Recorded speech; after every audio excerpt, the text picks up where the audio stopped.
Good afternoon. Sorry, no intro music today. You're listening to A Little Column A, Little Column B, hosted by Will Limnos and co-hosted by Zach Bishop. How are you doing today, buddy? What is going on, Will? We both in our past have worked in the restaurant industry. You got a lot of young people, just all walks of life. And any of your roles, have you ever, you've been going along and just going, you know what, I don't want to do this anymore. And maybe you cut a corner here or there. Is there been something where you've, maybe you didn't even help your team so much, but you said, I'm getting out of here. Anything beyond just like, hey, I'm not feeling well. Anything come to mind, or any like stories on someone that really kind of screwed the team over doing that? Look, it's an industry that is not for everybody. It's just like these are careers and sports careers that are not for everybody. And if you don't have your heart in it, you are truly doing a disservice to your team.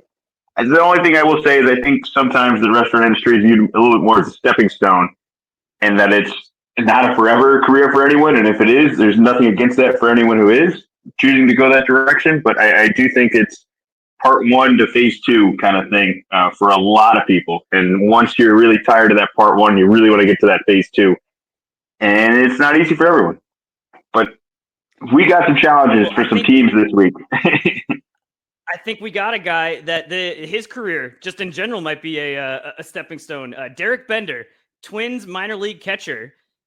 He started tipping off the pitches, so he'd let the opposing team hitters know what pitch was coming, because this game had playoff implications. So probably like if his team won, the playoffs were going to happen, and he wanted the season to be over. So he was like, it's going to be a fastball, it's going to be a curveball, and yeah. As you can imagine, later on when teammates and coaches and organization found that out, he was canned immediately.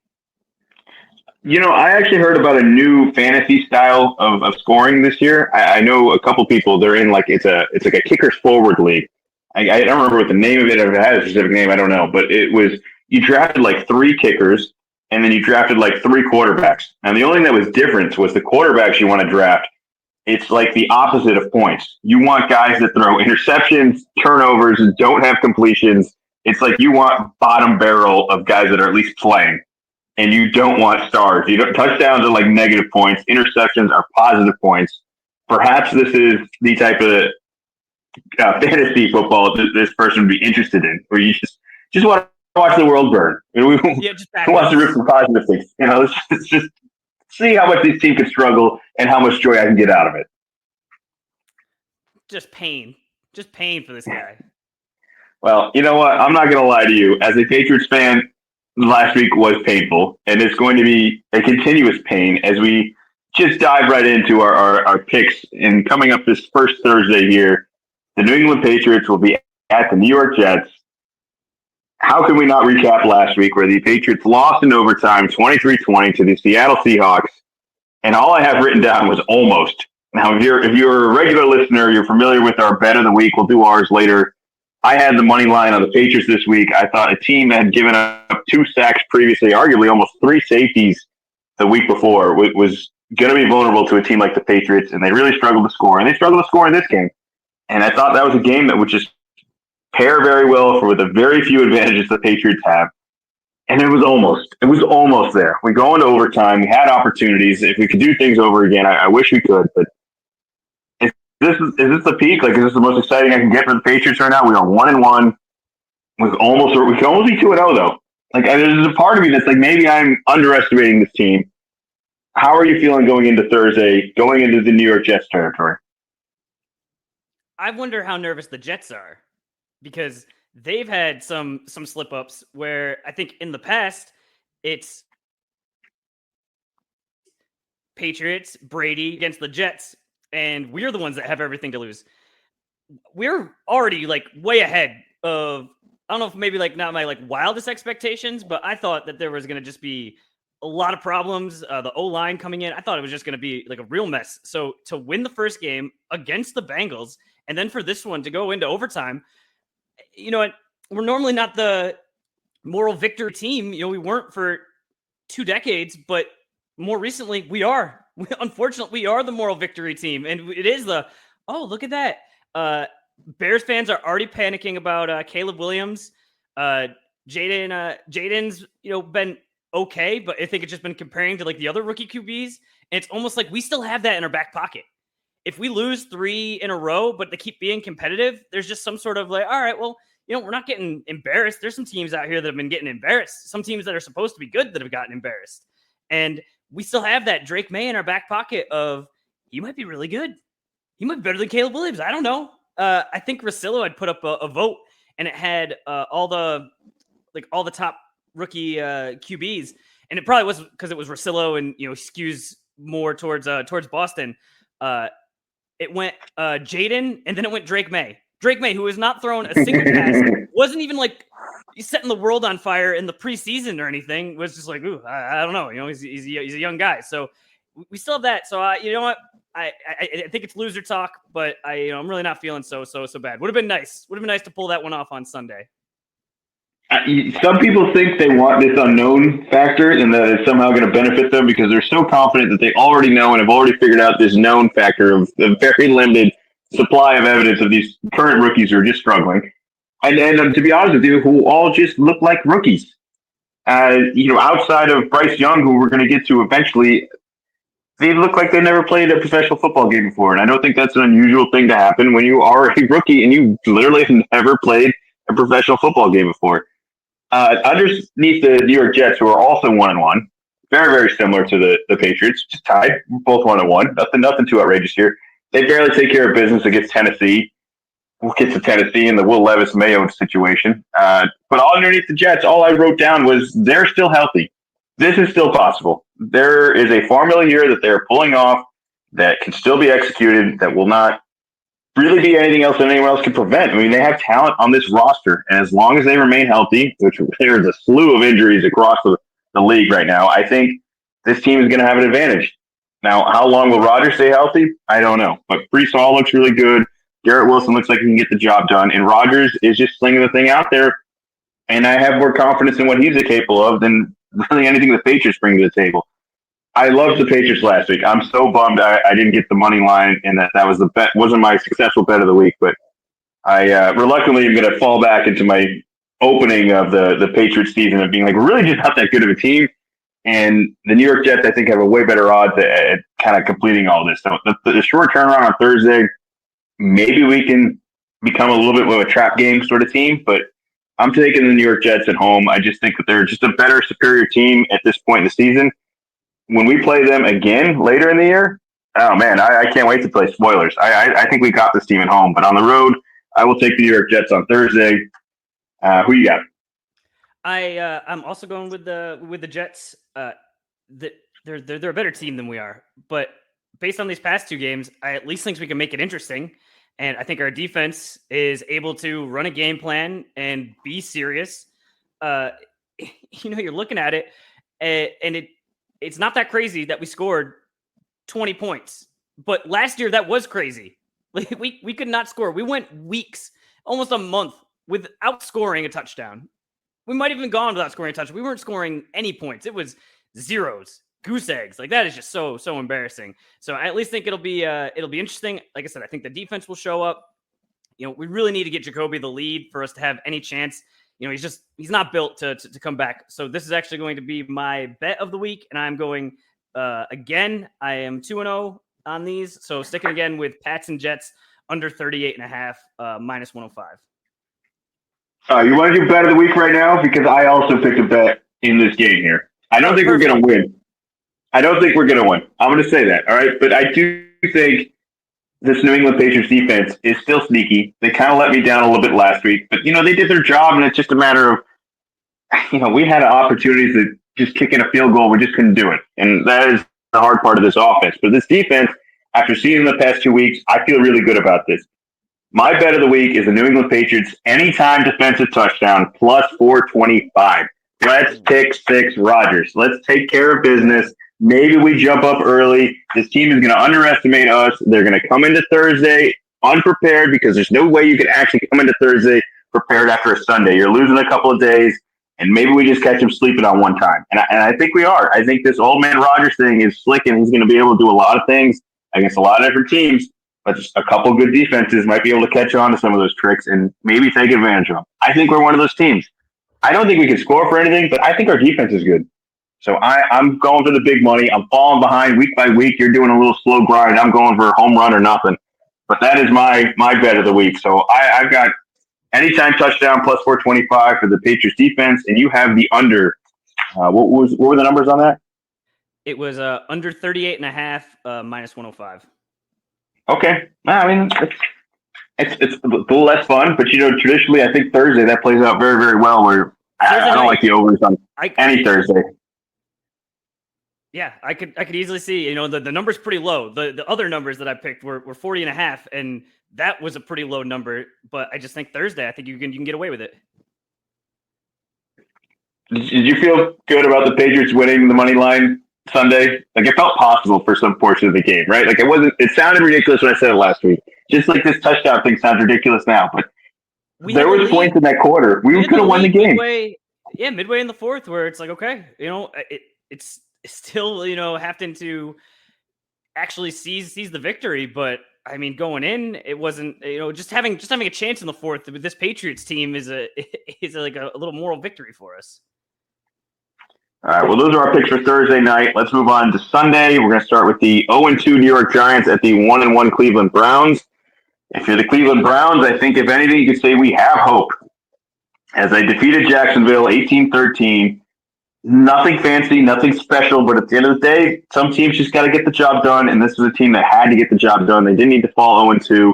Jacksonville's a complete mess. If you're the Giants and you're walking into Cleveland and you just lost to Washington 18-21, it's like, are we done yet? Like, what are we doing here? Like, can we just get a draft pick and just mail in the rest of the season? Because I don't know what they're hoping for or what bright side that's going to give them. I thought Neighbors had a good game, and they had really no chance of winning this game still. I know the score reflects all that, but I didn't feel very threatened by this team. I don't feel very threatened this week. I will take Cleveland at home, shaky Deshaun Watson. But I saw a little bit of hope last week, and I don't see a lot of hope in the Giants. So I will go with Cleveland at home.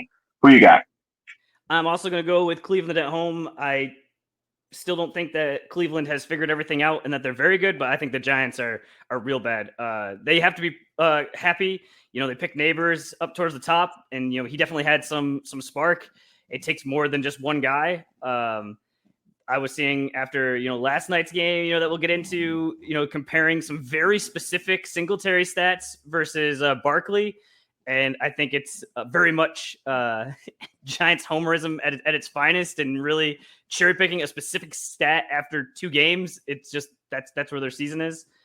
But I think also, the Jags might just be bad to lose a game like that to the Browns. And the Browns, it was 18-13, goofy score, not that many points. They're barely alive. I think we're going to look into, next week, and they're going to be 2-1, and we're going to compare to some better teams that are probably going to be 1-2. And don't get tricked. Don't get tricked just by the record. Look, I think if you're Cleveland, though, you can have a little bit of hope, because week one, I didn't have any hope. That team looked terrible. Watson looked done. I was ready to sign him up and ship him out somewhere else. We've got legal things going outside the field. Like, this just seemed like nothing was going to go their way. If they were going to a trap game in Jacksonville, who looked decent in week one. I've kind of always underestimated Jacksonville, and a little good about the kind of getting confirmation of all that. But if you're Cleveland, I think you just want to have a little bit of hope. You've got to win these silly games against Jacksonville. Hello, if you want to be a real team. I still think they got a really good defense, too. All right, moving on. Next game, we're going to have the Green Bay Packers at the Tennessee Titans. 1-1 Green Bay Packers. I think if you're that team, you just want to take a at this point. All right, we won 16-10. You don't have a quarterback. You somehow pulled off a miracle without doing it. Underneath Tennessee, all I wrote down was mayonnaise is really bad for you. I don't think it helps you play football. I don't know what else to blame for this team other than some of the excessive decision making they continue to make. I should have fired Vrabel. I like to think Vrabel might have won this last. I'm very unimpressed with the Tennessee Titans. That being said, I Willis was super lucky this past week, and I kind of like the Titans defense to chew up on some of that this upcoming week. I don't think Willis is going to have a great game, but I think he'll have a good enough game to defeat whatever the Packers again. But if you're the Packers, man, at least you got one win out of this. You're without a quarterback. I think you're just hoping that kind of stall and maybe break even before Love hopefully returns. So I will go with Tennessee at home. I don't feel good about it, but I mean, why would I feel good about not Will Levis, Willis going into Tennessee? So I got Tennessee. Nothing I saw out of Malik Willis. Like we've seen him in the past, and there's just nothing there. I think these are two teams that aren't very good, and so I'm just taking the Titans. They're the ones at home. If this was reversed, I'd probably take the take the Packers. But none of these teams are going to be going anywhere fast unless Love's able to come back. Yeah, it does not make you good at football. I don't know if you can get that on a T-shirt somewhere. Down. Agreed. Next game, the 1-1 Chicago Bears, the 0-2 Indianapolis Colts. Which quarter would you rather have going in this game? You want Richardson or you want the rookie? I think I'm going Richardson, just having a little bit more experience. Not a ton more, but just a little bit more. And I warned everybody last week. He had that one really nice throw in week 1, but really didn't complete a lot of the passes. And then this week had some like 3 interceptions. It was it was rough, but you got Caleb on the other side, and it's only been 2 starts. But like I said, there's some rumblings. I don't know if you've heard, but the Bears have had problems in the past where their offense is struggling while their defense is awesome, and they haven't been able to put the two together. And I'm not giving up hope yet, but I'm definitely I'm feeling some panic coming out. Look, both these teams lost out of the West right now. Both these teams lost last week. So if you lost to Houston, you can feel a little bit better at that. Houston might be a real quarterback. They got a real offense. They got a lot of fantasy guys that we've all heard of. The Colts, though, you lost to the Green Bay Packers. And it isn't the Green Bay Packers. This is the Malik Willis Packers we just talked about, where if you're like, I don't even know how we won this game, but thank God we did. And if you're the Colts, I don't know how you blew this game. Like this was lined up for you. You got a relief. They're playing, I think, a pretty good Packers team without their starting quarterback, and you just didn't do it. You didn't get it done. And I like Richardson. I'm on one of my fantasy teams. I think he's a good fantasy. I'm not entirely sold on whether or not he's an actual good football player. He just seems a lot of gimmicks are entirely reliant on the success of all this. An unhealthy workload to be reliant on for a quarterback at this stage. He's not making passes. He's just scrambling. And that's just an offense. That's not an offense I can trust. But I don't trust this Bears offense anymore. The injuries they got piling up here, too. We talked about the offseason. They added all, but if none of these guys play, it's just a rookie quarterback that doesn't have an offense. I don't know how both these teams. This is another one. Someone is going to leave with a win, and I'm not sure if it's going to be really earned compared to some of the other wins in the league this week. Who knows, man? I don't know. Look, my picks have been terrible. I am significantly down in the group right now. I went with a lot more home games this week, just thinking. I don't know. I got to get caught up. I got to start playing some safe picks. The card ones are sinking me pretty deep right now. All right, next game. The Houston Texans at the 2-0 Minnesota Vikings, undefeated versus underneath both of these teams. I wrote, do you trust this? And is this? Do you trust the Houston Texans or the Minnesota Vikings more? I trust the Texans more. Stroud's still young, but I mean, I liked what I saw out of him last year, and it feels like just where some of these other rookie quarterbacks are going the absolute other direction. He's just got a confidence, and it's when you draft a guy that high, it's the wish of, hey, I think we got a guy. I think we got a guy for this year and for the future where we could save some money on his rookie scale, and we can get some guys around him. We might be able to make a real push here. I'm impressed with Minnesota. I think there's a trap game coming at home. I know the Niners, who they defeated this week 23-17, have enough problems that we'll get to between the injuries. But I still think even with the injuries, that's a pretty big win, San Francisco. And Minnesota being 2-0 and having a decent running, with Sam Darnold thrown out there, I think Justin Jefferson will be the best receiver in this, despite Houston maybe having 3 wide receivers you would rather or would like to have on your team. I think I'd rather have Jefferson over all of them. With Minnesota at home, I just said I was going to pick a little bit more. I'm going with this home team. Who you got in this one? I'm going the other way. Even though checking the scores on Sunday, this was one of the ones that jumped out to me that said, "Wait, what happened now? How did this happen?" I have to do more, a little more research, into this. But yeah, the 49ers are getting more and more dinged up as we go along here. It could really become an issue for them on what was supposed to be a Super Bowl expectation season. But I just like what I'm seeing out of Stroud more. I think the Vikings got their big upset, and I think just the Texans are a better team. So I'm going to go with the road team on this one. I think I would leave this week with the confidence of the Houston Texans. I just don't know. I mean, they beat the Bears, and I give them credit because there's certain teams that can't take care of business. They took care of business. It wasn't the prettiest thing. If they're a real team, if they really want to be true professionals competing for these playoff games and anything more than that, they should take care of business against Minnesota. I don't think they're quite there yet. So there's some bumps in the road, a little bit more chemistry needs to be developed between everyone on this offense. A little bit more banged up running backs. I talked about how Austin Mixon was week 1. I don't know how good he'll be this week, but I kind of like what Minnesota's doing, and I think this is just trash. Everyone's underestimating this team. I mean, they just took out the Niners.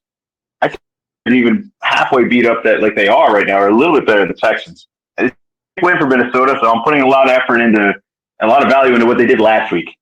Hoping that pans out again. This could also be like, I can't believe you picked Sam Darnold. I could totally come back next podcast. Like, I can't believe you tied yourself to this. There's nothing in his career that is reliant or steady enough. Like, it's just, even all out this week, he's going to have like 6 interceptions, and Houston's going to score a ton of points.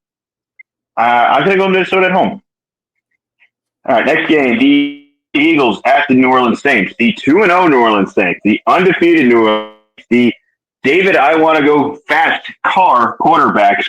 44 points to 19 against the Dallas Cowboys as an offense. This team puts up points for the second week in a row against. I think we all liked more coming into this. I wasn't super high in the Cowboys. I was very low on the New Orleans Saints. I just didn't think David Carr could ever be better. That is hardly the story of this matchup, though. We got to get to the Phillies out tonight, Monday night. I mean, all I wrote is, this is embarrassing. Like, why would you throw that? Why would you risk this? This is a loss to the Falcons, 22-21, with some very, very questionable time and some very obvious coaching errors. I feel like they'll put up a bunch of points, and that's going to be the trap game against Philly. Am I reading too much into the where Philly won this game against Atlanta and just gave it right back to them? Where are you going with this one? They totally messed it up. They messed it up right from the beginning on the coach's decision where they were very much in field goal range and just decided to go for it. Where it's like, you could get the 3 points and you start the lead. It wasn't like this was later on and, you needed double-digit scores. And it turned out like that 3 extra points would have been a big deal. And then at the end, all you have to do is run the ball. Best case, you get a first down. This game is over. Worst case, now you're able to take 40 more seconds off. Now you're given the Falcons the ball with under a minute left. You're giving it to Kirk Cousins. Decent quarterback, has had some success. It's not like you're giving it, to like Patrick Mahomes where it's like, well, it really doesn't matter the amount of time, we're in trouble. So I think 40 seconds would have made a huge difference. And they said, nah, no, thank you. We're going to throw this swing pass. And I mean, it was a catch that Saquon should have had. He was wide open, but he didn't. And then Kirk hit you with you like that? Yeah, you like that. And at Philly and those fans, they're going to be thinking about that one for a long time. Saquon was great this game. I don't want to go away. I feel like everyone's piling on over the drop of all this, of which, if you were to ask me the odds of Saquon dropping that ball, I would have said he's never dropped that ball. And he did. And it's the reason you don't throw the ball. It was that it's just a possibility. It wasn't a likely possibility, but it was a chance of happening, which is why you don't do it. It's getting way with the play calling. It was completely unnecessary, and it literally cost us. I will give a ton of credit to Kirk Cousins, who suddenly had the greatest minute drill of like Tom Brady's career over the last minute of that. The ball back. Was it 3 passes or was it 4 passes to get from the the 25 into the red zone? It happened so fast. It's not even. I think they'd already used all of their timeouts.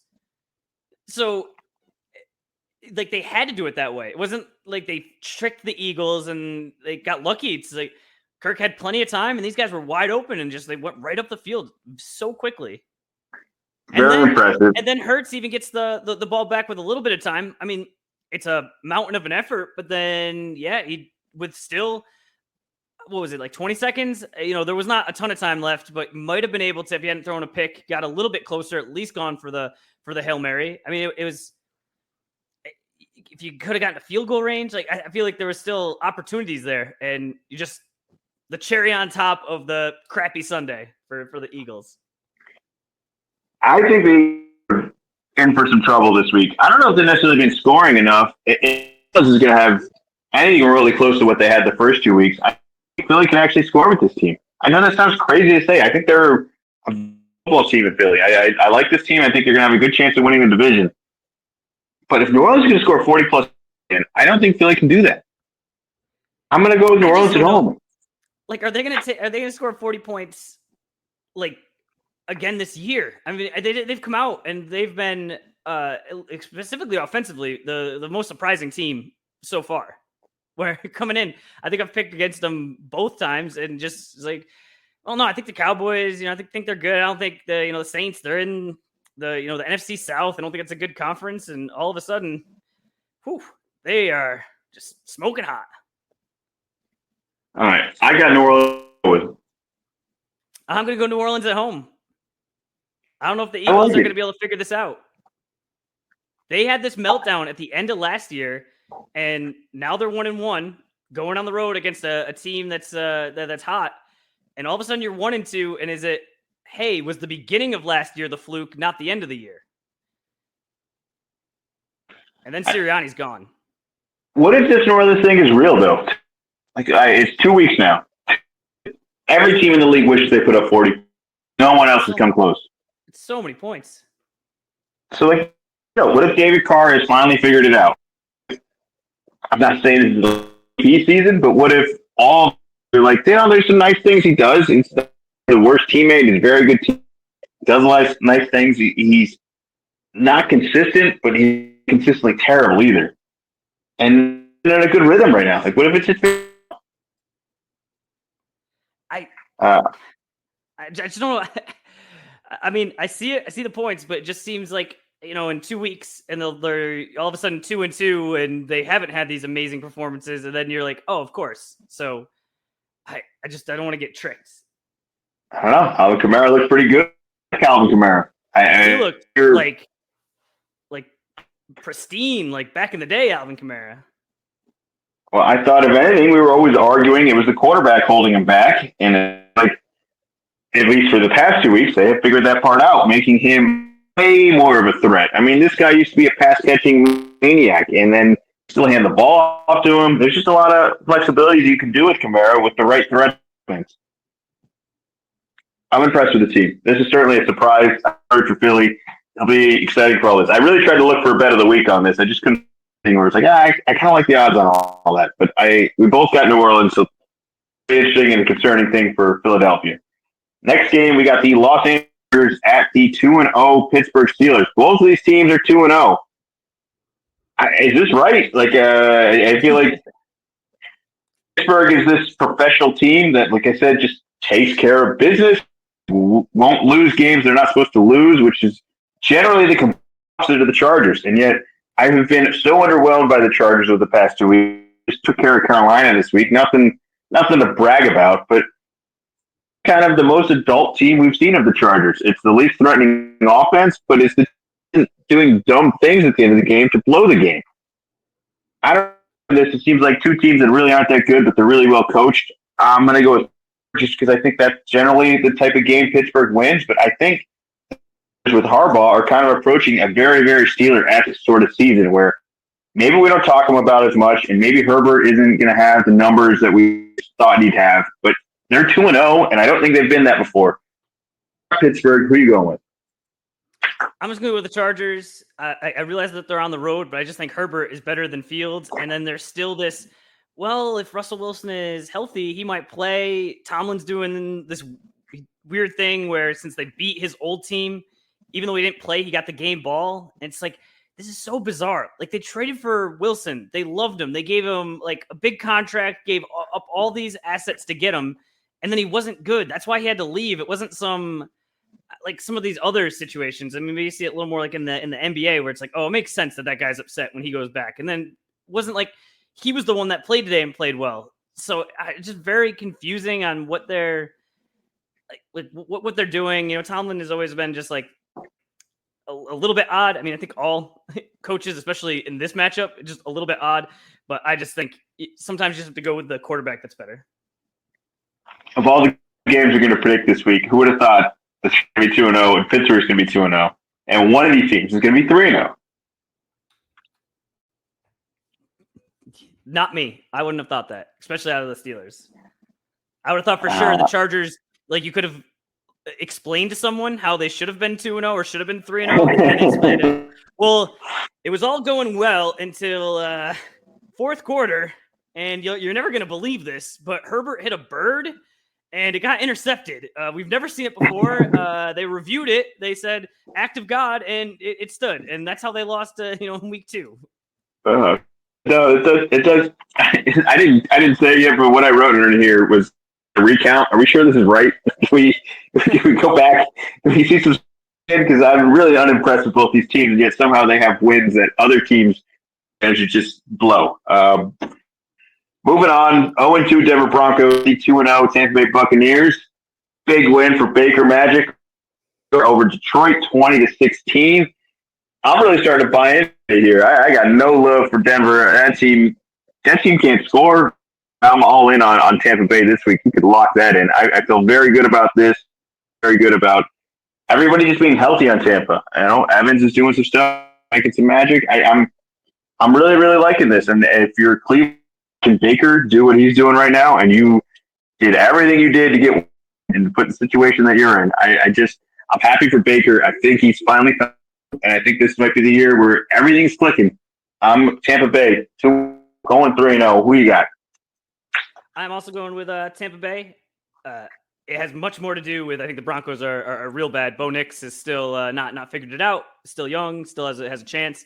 But I think that the Bucks can just do it correctly. But I think maybe what the takeaway is, and we're talking about these rookies that are struggling, is are we too quick to blame the quarterback and not blaming the coach or how to figure this out exactly? Because we're seeing, with Baker, Geno Smith the past couple of years of it just took longer, and maybe they got given up on too fast, and maybe that's the issue, is that the coaches aren't coaching these guys to their strengths or coaching them correctly, and just bailing on them too quickly. Maybe.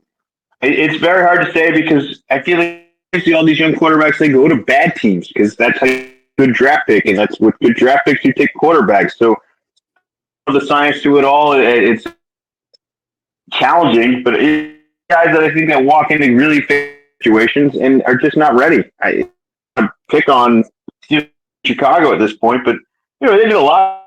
Veteran quarterbacks wishes them, and they just don't do it because they don't think they're good enough. Yet for this guy, he got lucky and things aren't working out. And if they don't work out, it's like catered to you, and you still couldn't figure it out. So I don't know if that says more or less about the teams.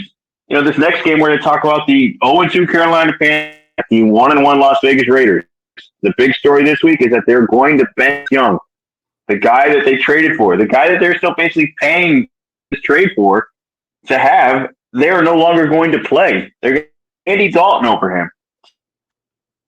That sounds terrible. A team you want to prevent ever being in this sort of situation where you gave up for something, it's not working out, and you don't know what you're going to do with it going forward.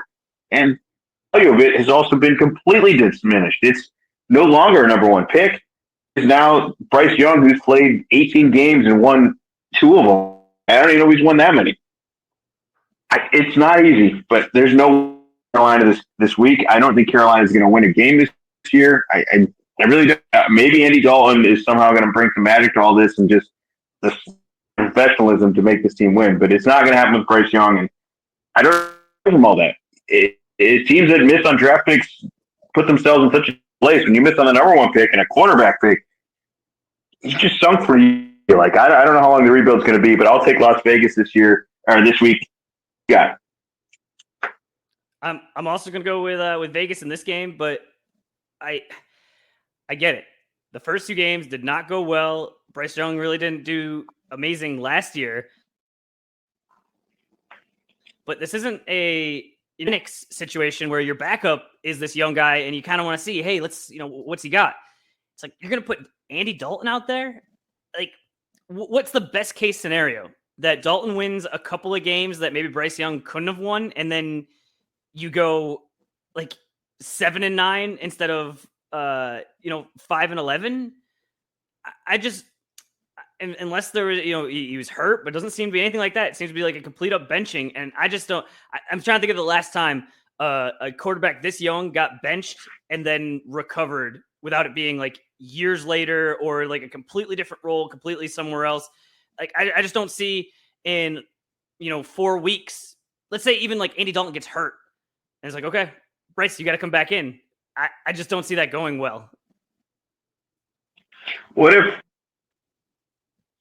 his finished so much that very, very easy to trade for, that Carolina part ways with him for pennies on the dollar, which they've already paid so much. I mean, what if a team say like the San Francisco 40, so like, you know what, hey Bryce, you want to play backup for us? And then Purdy got hurt and he walked like that. Is there not any like I just haven't seen it gives me encouragement to think that's possible. What if it just is a dumb organization in the Carolina Panthers that truly done anything to help him and back in all this? Like, do you think there's still faith? I don't think it would be midseason, just the what we saw, but I would think that if they were to get rid of him, or if they, like you said, pennies on the dollar, I think a team would in the offseason say, we'll trade for him. We'll see. You'll talk yourself into, hey, we kind of saw some stuff that we liked. We think we can work on it. I don't know. You talk to his college coach, or something of, hey, you got any idea? Yeah, we got some ideas, or you've even hired the coach or something like that, and just say, hey, we think it has to do with the organization, not with the quarterback. I don't know. Big win for Vegas this week. Really bring it up. They beat 26-3. I'm not even sure how, but they on the road. I can stick it here. I had to double check it. Or this was we go back. They took care of business. Baltimore now is going to be 0-2. We'll get to their game shortly, but win. That's a huge win for Vegas. Bigger win than anything Carolina's done. Big time unexpected. Good for Minshew. All right, next game. 1 Miami Dolphins at the 2-0 Sox, who are just. We already talked about the disaster of the post defeating this year. Yet somehow Seattle's managed to be. It is hardly the story. Is now. It looks like he's going to have another concussion. The storylines are very influencing his encouragement. I don't recall a player like this who has been hit the way he's hit and looked after being hit, everyone being like, that's not normal. That's very. I still think just that we're telling an athlete he needs to retire, underestimating like the consequences of all this, or is this really what our jobs in podcast should be? Of telling a professional athlete whose career has been spent on entire life working, getting to this career that everybody wishes they could, very many fail at, that he needs to give and really prioritize over the passions of football that he's working towards. I don't really know all this, but maybe I'm missing the consequences of all. Part of me thinks that as long as we always give him a protocol between all, that sure, it's not that, but neither is football, man. All jobs with risk, and this is just part of the risk of all. If he's proper with the gives between now and the next time he plays, I think there's a very good possibility of a long career out of all this. I mean, guys get hit all the time; they don't get hit the way, and I think it's a little bit more to that. The Miami Dolphins, it's like, what do we do to hit? Maybe we should work on that. Figure out whether or not this guy's going to retire. Do you think it's our to really be telling him whether or not he should retire? I can see why people say it, especially the hits that he specifically taken. A lot of them have been on prime time, so there's been nothing else. So it's like the entire discourse is, oh no, this happened to him. And again, and people remember the other ones where there could be other guys that get injured that you don't remember. Like, oh, this has happened, a bunch of times. I'm in the camp of it's his decision. He's an adult. He's got the right people around him. And I mean, there is an unfortunateness of money, runs the world of, I believe the number was 124 million of if he retires on his own terms, he has to that money goes away.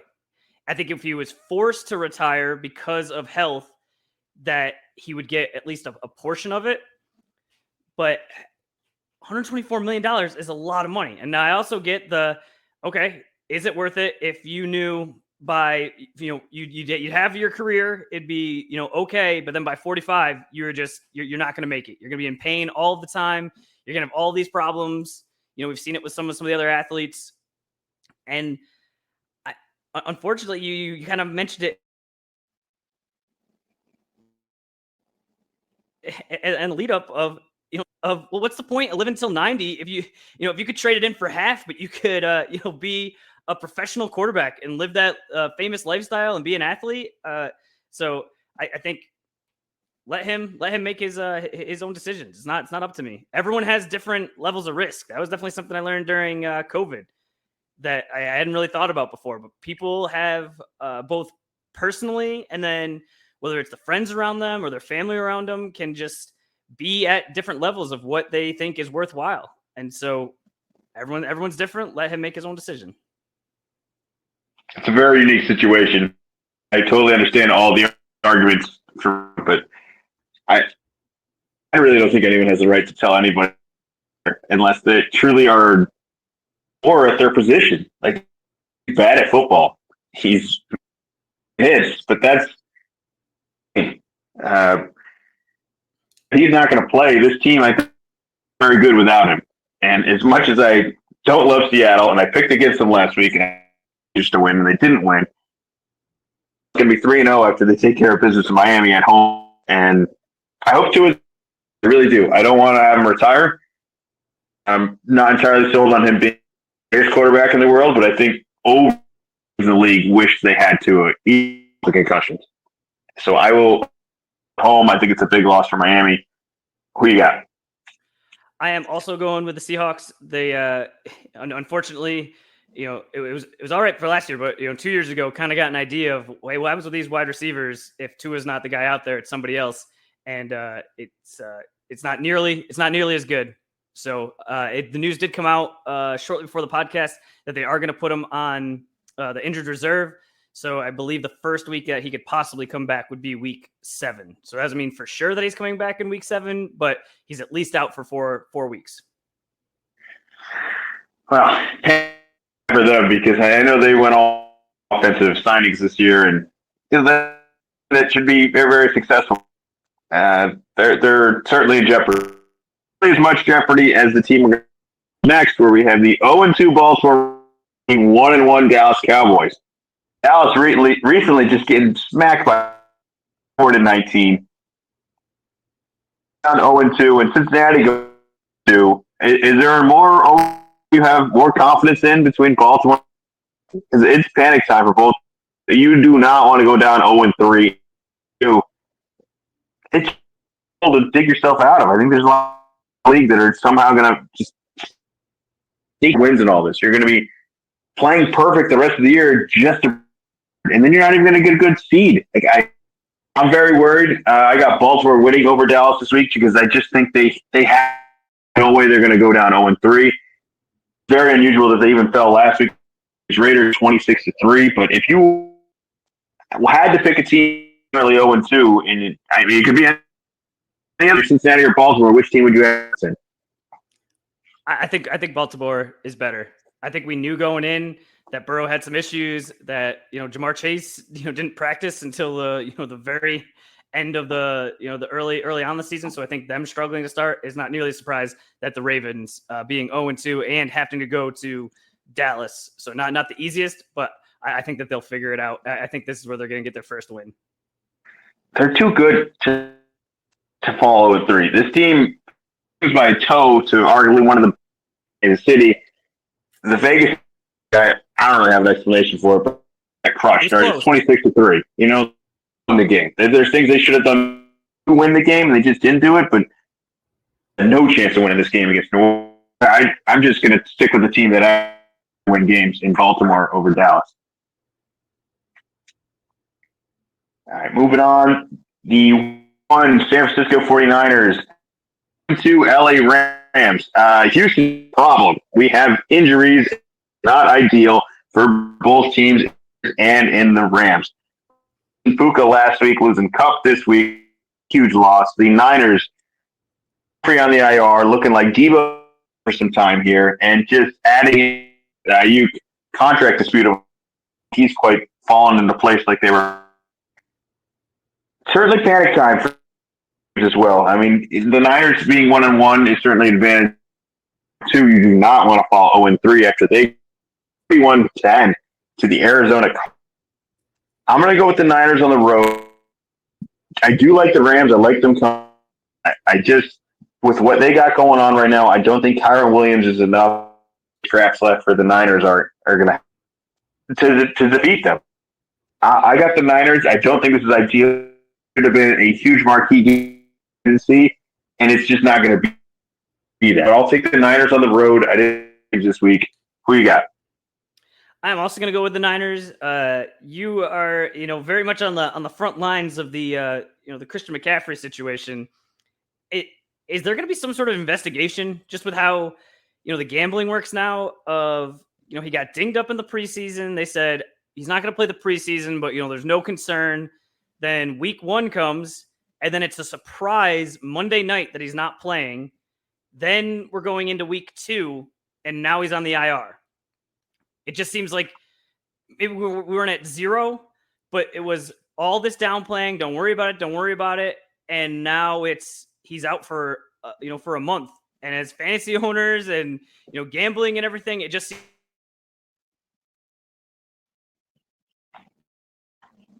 This is what I get for listening. Yes, there aren't many listeners that I listening, but I'm starting to blame the advice you constantly give out. I'm like, take Christian McCaffrey. What could go wrong? Well, Zach, I'll tell you what could go wrong. This could happen. It's just that nobody could have envisioned. Well, what are the odds of this? This feels like we were lied to. It wasn't, hey, he's pretty banged up. Like, this is going to be a risk. And I probably still would have said, just, dude, take a big swing. Just take a big swing, and it'll be worth it. But, the situation we were given was he was cool. It was fine. He's going to play. Don't worry about it. Reiterate that it is a lottery. The chances of you getting the number 1 pick to none, and that I was so fortunate one pick in 2 fantasy leagues. Both leagues I took McCaffrey, and I am hurting so bad. When you get the first pick, you don't pick again. So when you lose that first guy who's shoulders above everyone else, and who's the best guy on your team, isn't funny. I'm just playing from so far behind. I think I was supposed to have, and going to get the advantage. In one of the leagues, Jordan Mason, the backup, who is actually very, very solid, but in another league, I won. And there's no way that other team that traded him to me, because he looks like he's at least a couple of weeks now. I am not saying I entirely blame you, mostly you. It's a little bitterness, and other people don't have to, but more personally, so I can lean a little bit more on that. We're both going with the Rams. They're not on the road then. We both got San Francisco. Yeah, despite all of that, it's like I still just think that they're less banged up. Have a very, very good offense where I have in the way that they score points. And the Rams, was going to have another extremely good year. The injury is pretty devastating, especially for as good as he looked for an entire year. And it was a Puka year last. Well, Cup ever going to get back? And it was, who cares? Puka's great. Came in, and now they are somehow. And I don't think they got much. So, got a good matchup this week on the road. And the 1-1 Detroit Lions at the 1-1 Arizona Cardinals. Underneath these teams, I wrote, "Can I trust you?" Because if you want to trust one of these teams, you're going to decide, because if they either beat, like, all right, well, this team's really good because the team you have the other team. A 41-10 win over Detroit, taking care of business. Loss, actually, not taking care of business. Bay Buccaneers falling to 1-1. Much in the game, 20 get blown out. I'm on the road. I trusted just a little. I'm a little shaky on this, though. All right, I know Arizona, but last week, and all the shooter stuff just felt like a really, really smoke screen, and that looked awesome in week. What do you think is going to happen in week 3? I think that the Lions are going to figure it out. But has there been a bigger swing from one week to the next with the fantasy play of Marvin Harrison Jr.? The first week, barely is even there. And then the next week, 2 touchdowns in the first quarter for like crazy yards too, where even when the second one happened, I thought maybe I was just watching a replay. It's like, oh no, he's putting up a lot of points. I got to imagine if you drafted him early, you're feeling a lot better this week than you were last week. I kind of agree for not being like, he was drafted and projected that he was so probably should have put trade offers out to him. We replayed and did this because the price of getting him into this week versus what he's going to cost going he's no longer a price you can afford. For not having faith in that. I'd be very excited. I think everyone. The safest draft pick you could have had this year fell, and in terms of all these controversies, I know that's a position you need to have success. But if you're Arizona, I would much rather have Marvin Harris Jr. onto these other draft picks. So I would Arizona. I think they're heading in the right. Tyler was phenomenal this past week. It's just a really good football team. I think Tampa Bay beat a good football team, and Detroit's going to beat a team in Arizona this week. Yeah, and I'm picking the Lions because I think they're going to be a really good team. And this week was weird, but I think that in the past it would have been just picking against the Cardinals. It didn't really matter. But what I've seen from Kyler Murray so far is look good. I might have to change my rule of just automatically don't get sucked in. But a couple more weeks, I might get sucked back in. So you're gonna have to keep an eye on me for this quicksand here. Man, it's such a little man on the run. Next game, Kansas City Chiefs at the 1-1 Falcons. The rejected City Chiefs that you just can't. This is the team that you chop off their head and they just don't die. Even when you're up, even down to the last, Kansas City finds a way to take care of it. Atlanta was kind of opportunity and really took advantage of it. That was one of the best 2-minute drills I've ever seen. If you're Kirk Cousins, are we all in? We talk about Marvin doing a real turnaround here. This was a rescue for Kirk Cousins on Monday. The Eagles totally blowing the opportunity, closing the game out, running the ball, and just giving a great opportunity this back. I think Atlanta's going to be really competitive. I don't think they're going to be competitive enough to beat Kansas City. Kansas City just can't find. They just find ways to stay in and stay alive. That's just a team that I want to bet on every week. Take Kansas City on the road. Who you got? I just don't at what point what would have to happen for you not to pick the Chiefs? I guess Isaiah Pacheco got hurt. He is going to be on IR for quite a long time. We'll see if he even comes back this year. Travis Kelce has looked pedestrian. He is not putting up any fantasy numbers. Anybody that drafted him is in trouble. But you just know all they have to do is just be nearby and they're set. They have Mahomes, and so until further notice, I'm picking the Chiefs. The Falcons, they got their big win on the road, but I'm just not all the way. I'm not all the way there. Kirk looked better in this game, but it's just if the Eagles did what they were supposed to do, this is a loss for them, and then you're not even thinking about picking an 0-2 team against the Chiefs. A way we could just run the 2-minute all game, or at least more. We have to be down to the last second going. We can't just have him playing fast, pushing everyone up to learn games. Like, why does it have to be it's the only time he's those guys? Because I think they got to do that more often. This team plays slow or continues to play slow, they're doing a disservice to all the advantages this past Monday night. So I would play fast. I would do everything I can to just push the team, and that's the only way to win that game. It's still not a great. This is the sort of coaching I would like to see this, especially going forward. If I want to pick Atlanta, we got two Monday night games. Yeah, with all these top picks, they should. You would think they'd try to take advantage of having speed and size. Yeah, maybe you're right. Maybe that's the thing. It's just turbo button. I had an awesome catch and that overtime to get. It was a huge momentum thing. I think when that guy gets going at this point now, this is like we've been waiting for this. Happens. You can see what they were able to score. They got no time. It was a really, really well executed drive.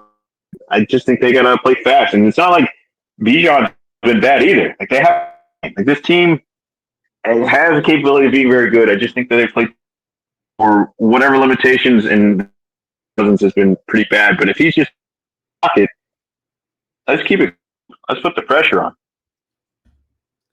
Curious for that game. Sunday night. Next games are doubleheader on Monday night at 7:30. We're gonna have the Jacksonville Jaguars at the Buffalo Bills. Jacksonville is 0-2. This might be the silliest team in the league. And I mean, the only thing that would surprise me more is was on the field at the end of this game. Just don't make good decisions. And Buffalo is a team that takes care of business. Just doesn't. I don't want to go on the Jacksonville team every week. Miserable loss against Cleveland. Miracle hope for Cleveland to team. And I'm not buying it. Well, and I'm going in. I felt a little bit better. And yet, week 2, they just showed the team I thought they were, and it's not. I will take Buffalo at home, 30 Monday night game. Who you got? Yep, I'm gonna go with the Bills. Do you know why there's doubleheader on Monday in week 3? No, I don't know. It's odd, and then also, it's not like it's a huge deal, but it's like okay, and so a 7:30 and an 8:15 start. All right. So, did you see the channel? It's the 7:30 is ESPN and the 8:15 is ABC/ESPN Plus. So it's the same networks. They're like competing against each other. So I don't know. The only thing I can think of is you and I want to watch as much football as I possibly can. So I would like them to, it's hard with football compared to basketball to make them like not at the same time. But I wonder if they're just at the level now of you get burned on so many of these games. We're just going to make sure there's 2 of them going on. So if one's bad, we could push you to our other network where there's already more football. Well, which one of these games would you rather watch? The last game at 8:15, the Commanders at the Cincinnati Bengals, of which Washington is 1-1. The more attractive team is 0-2. Like, what you watch?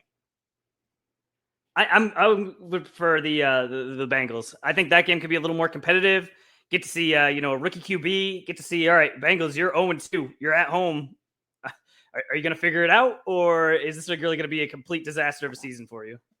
What do you think the expectations should be at this point? Because very, very similar where they lose to Kansas City. I mean, it wasn't exactly but it was comparable where I think they competed against a really good team.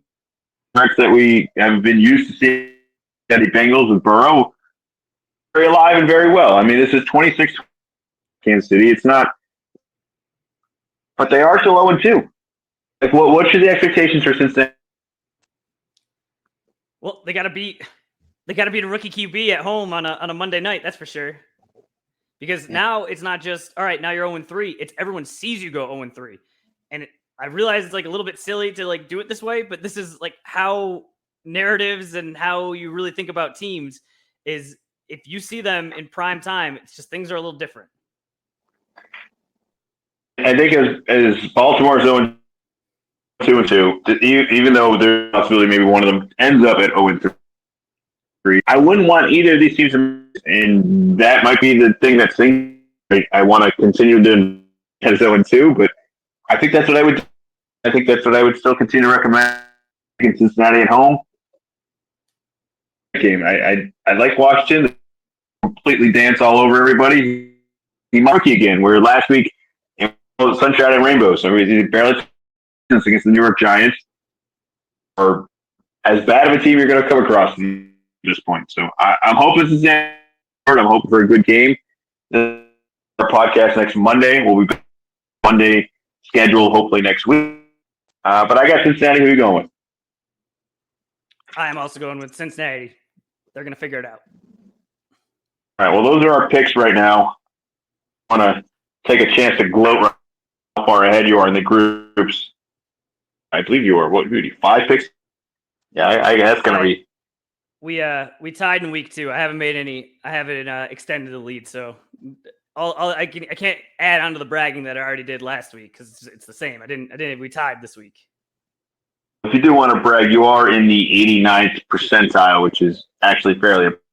Last year, Nate, against each other, but somehow he managed 90th percentile for an entire season. For nothing other than brag. Yes, so I will bring that up. So lock that in one more. All right, bets of the week this week to add there. Did you have? We already got to that. Yep. Already locked those in. Where it just worked out. Where was the first one of the day. All right. Well, let's close things. Closing music for all this, but let's talk football and into the chaos that's happened this past.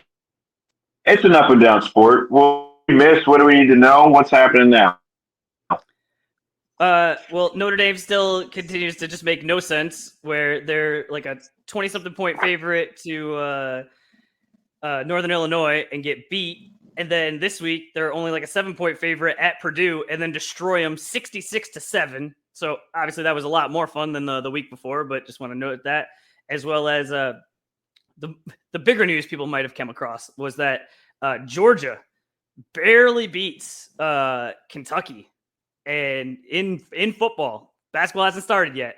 And Archie Manning playing for Texas, and he put up 4 touchdowns, had himself quite a day, and they were so dominant in their victory that Texas leapfrogged Georgia to go from number 2 to number 1. So there was a new number 1 in the country for the first time in a while.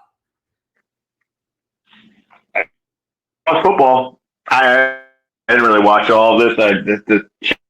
My dad graduated over there. I'm not sure what in that one. Oh, you're right. You were rooting for Notre Dame. I knew that. I think the listeners knew that too. Yes. Going to we should keep an eye on. To keep an eye on who? Is there any games this upcoming week? Yes. Okay. So as we've been going along, I've been saying like, oh, there's only kind of like one game or something. This is the week. This is the week that, you got to sneak away, as it's getting a little cooler out. Like you actually, this is start watching some TV. We got another Friday night game. So if you're liking those Friday night games, we have number 24 Illinois at number 22 Nebraska. Then on Saturday, number 11 USC at number 18 Michigan at 3:30. Number 12 Utah at 14, Oklahoma State at 4, and then the primetime game of the night is going to be number 6 Tennessee at number 15 Oklahoma. So we got quite a few top 25 matchups. We're really getting into the meat of the schedule. So there's going to be some good games this week. Take all of the rankings and just shuffle them all up. Let's just this is above that. It's going to shake things up for this week. One of the more interesting college things that you wrote down here is the ticket. The Tennessee is going to be adding a talent tax. This is purely to get money to pay players. Essentially, is it literally as simple as that? It's exactly that situation. It's going to be for all the sports, and I think it's interesting. I think initially this was thought of, okay, this is kind of going to be the players on their own, and it's going to be so, the car dealership is allowed to just give them a car. Like we don't have to do this whole rigmarole of, all right, they kind of get a car, but they can't be announced, and it's just like on the side or whatever. It's like, all right, no, you want to do it? And I think it's taken a little while for then the schools to go, hey, how can we, kind of get our hand in the cookie jar here. And it's like, okay, this is what you're gonna do. It's just a 10% fee for your fans because you are not willing to give up any of your money. You're not like, yeah, we're gonna try to use some of this money we already have. Nope, we're just gonna 10%, and we'll see how much of that actually goes to the players. But just going that route, and I can't imagine they're going to be the first ones, or they are the first one to just. I can't imagine they're going to be the last ones to do this. What is the percentage you're going to hit? Like, if you do 10%, somebody's going to try more. Is this number possibly going to go? Here's what's going to be the issue. I don't think it's going to be so much of the percentage. It's going to be, okay, I was a booster. I donated X amount. I was cool with that. But then now you're thinking, hey, wait a minute. I used to be like the main guy. Everyone liked me because I was the booster. Now everyone's paying like a little bit. So like people don't care about my $20 million that I donate every year because they get $100 million just from like the little guys that are donating much smaller amounts. And on top of that, it's going to be, wait a minute, I am giving a crazy amount of money every year and we are not winning. Like, why am I spending money on this? And I think for a little while it'll work. But at a certain point, I think that these more high profile get frustrated and say, I'm not spending millions of dollars for these, in quotes, like NIL, if we're not going to get wins. Like, I want to pay for W's. I want to have fun. And sports is a zero-sum game. Every team that wins, there's a loser. And so that money can only go so far. There's only so many guys you can pay. Well, how do you feel about it being literally a percentage and not just being a sum to the total of the ticket price? I mean, it seems very similar to one that are throwing in there, where it's like, why wouldn't more so that you could pay your employees? Am I paying the prices you want to charge me plus the prices you want to pay your employees? Like, why wouldn't you do the whole thing in? Make the profit on all that. You might on all that. Okay, I don't know kind of a naive about what you're charging your customer, and I just don't think it's as faithful. I can agree. If you just show me what the price is, I can agree to a percentage. I feel like I've been forced to have done. That's where kind of coming into this, and like I said, it's taken a little bit, but the schools are starting to figure out a way to also get involved with this because it just seems like it should be so easy now. Of okay, I want to go to the game, the school hosts the game, so that money goes to mostly to them, and then if while I'm watching a game, one guy plays really well, and then I would like to get his autograph, then I could just pay him directly. Like I don't have to go through the school or go through an aide or go through anything. Just no, here you go. Interesting scenario. I would never thought we would. I'm not saying I had a doubt of this. We were going to pay the athletes, college athletes. I just never thought we'd figure out a system. And then I always thought the system would be a little smoothed out than is kind of less as it has been. But this point of finding out some of the pros and cons of choosing that decision to pay college athletes, the stories that are going to come with it. It's not shocking at all. Everyone has agreed to it, to be honest with you. But anything. That's it for this week. Nice road podcast. Always fun. Always a challenge. So glad that we were able to do it. And yeah. Oh, actually, the last thing. Shout out to YouTube TV because I was very busy this weekend doing other things, and they just make it so easy. After the fact, you have the games recorded. You have whatever you need recorded. And then you can watch it back later. No commercials. I know where all my stuff is. They make it so easy. It was so nice to be able to get caught up on things later in the weekend when I wasn't necessarily ready to go at the game times. I was gonna, but you know how when I'm getting caught up, when you're getting caught up on podcasts, and you don't have, you can tell the length of the podcast. You speed it up like a little one and a half, maybe even two. If you would you want to go in a hyperspeed if you could? For breaks, there's a part you can skip purely of just highlight after highlight after highlight, which is why it's great to watch live. Get caught up. It's like, well, I don't need 7 hours today because that was just I need to just do this in like 2 hours today. A 2 rewatch of Red Zone option that you'd be interested in, or to being like, this is a terrible way to waste your user?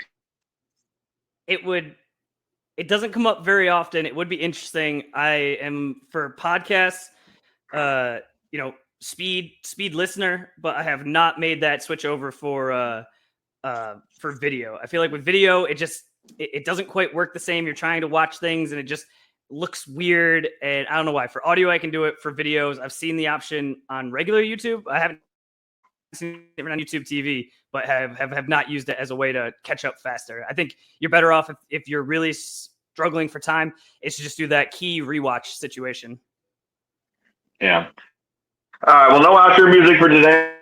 Everyone to subscribe, Little Column A podcast. You can follow Zach on his, which is Wicked Z-Man 24. Congratulations to at least we had a great little celebration this past week. That was Zach in person once again. We will on Monday to do the normal. Sorry if there was any audio, but we were still able to do it. We're still able to, a couple days later, had a very, very, anything you want to add for the people out there? Go Pats. Pats. Oh, man, it burned me last. Be back. Thank you as always.